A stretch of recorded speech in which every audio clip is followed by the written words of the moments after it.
Back in the 6th century in Scandinavia, there was a great hero named Beowulf. His reputation as a hero was known by many, but his strongest characteristic was his loyalty. It was his loyalty that set him to come to the aid of Hrothgar, king of the Danes, who had once helped Beowulf's father. Hrothgar had a mead hall like no other. The Danes partied hard in the mead hall night after night to the dismay of a monster named Grendel, a descendant of Cain and a miserable soul.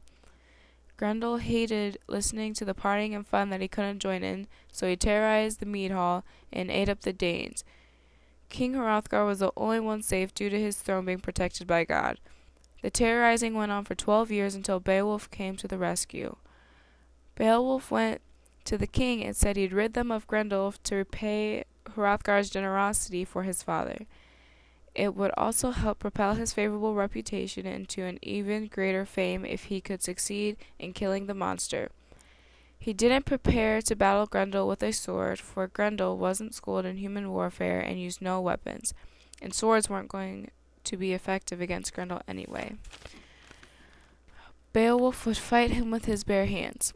When night came, Beowulf pretended to sleep so he could watch the monster's approach and observe how Grendel attacked, even if it meant losing a friend. Grendel is caught off guard when Beowulf sprung up and grabbed onto him, not letting go.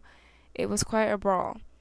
Beowulf ripped Grendel's right claw from its shoulder socket and defeated Grendel and sent him scurrying away, mortally wounded.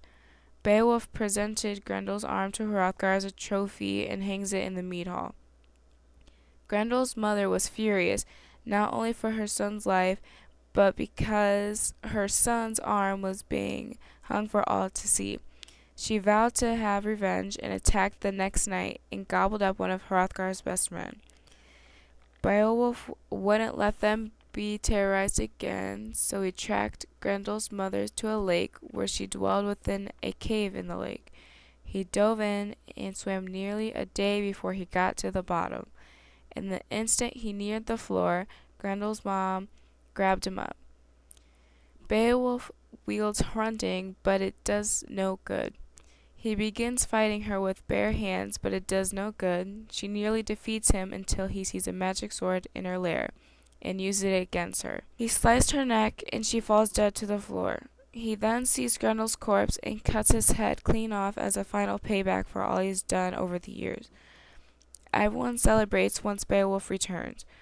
Beowulf then goes back to Geatland with his people and later becomes king of the Geats. He was a good ruler, brave and wise, with strength and honor, and had a peaceful kingdom for 50 years. One fateful day, a thief stole treasure from a dragon's lair, and the 50 years of peace was threatened as the dragon wreaked havoc upon Beowulf's kingdom.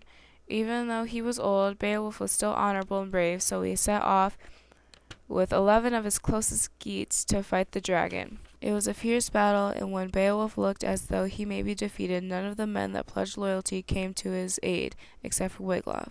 The others ran away. During the fight, Beowulf was bitten in the neck by the dragon, and it was Wiglaf's blow that slowed the dragon that allowed Beowulf to cut the dragon's flank and kill it. The bite from the dragon began to burn, as it was poisonous, and Beowulf knew that he was dying. He asked his trustworthy Wiglaf to fetch some of the dragon's treasure so he could rest easier in death, seeing the hoard that had been liberated. He then tells Wiglaf that he will be the one now to look after the Geats and ordered his troop to build a barrow called Beowulf's Barrow. He gives Wiglaf the collar from his neck and dies from his final battle.